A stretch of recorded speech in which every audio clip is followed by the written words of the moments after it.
Bonjour, je m'appelle Jean-François Rivet, je suis le chef d'orchestre de l'Université de Montréal.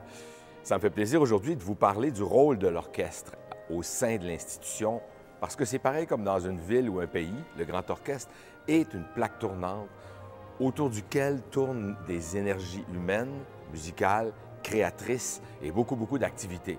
Au sein d'une université comme l'Université de Montréal ou d'une faculté comme la faculté de musique, l'orchestre joue le même rôle. C'est une sorte de tourbillon d'énergie, de catalyseur, qui crée une synergie entre beaucoup de participants, que ce soit les 70 musiciens de l'orchestre, que ce soit les compositeurs, les jeunes solistes, les jeunes chefs d'orchestre, même les musicologues qui écrivent des notes de programme. En fait, ça sollicite l'énergie de tous.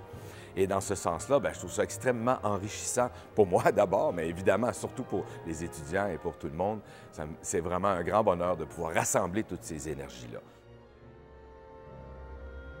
Je suis Robert Normando, professeur de composition électroacoustique à l'Université de Montréal.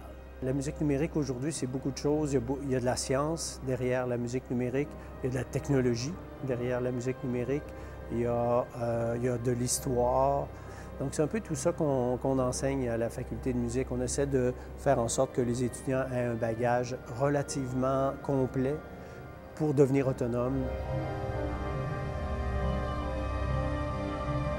Cette année, on a décidé donc de créer ce festival qui tisse une espèce de fil conducteur entre les différentes activités de la faculté. Dans le cadre de ce festival, l'orchestre de la faculté, l'UM,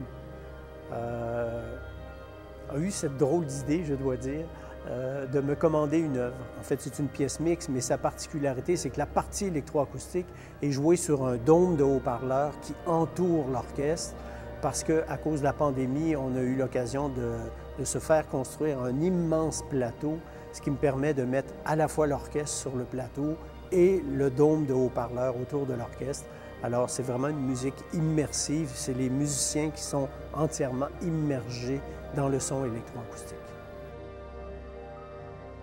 Un des volets d'activité les plus intéressants, ou en tout cas tout aussi intéressant que le grand répertoire symphonique que je dois leur enseigner, c'est aussi le volet création. Et dans le volet création, je dois amener les jeunes musiciens à apprendre c'est quoi une nouvelle partition qu'on doit incarner, qu'on doit découvrir, qu'on doit explorer. On ne peut pas se baser sur la tradition. On est obligé d'inventer une nouvelle façon de faire de la musique à chaque fois qu'on fait une création. Et ça, à l'échelle d'un grand orchestre, c'est vraiment formidable.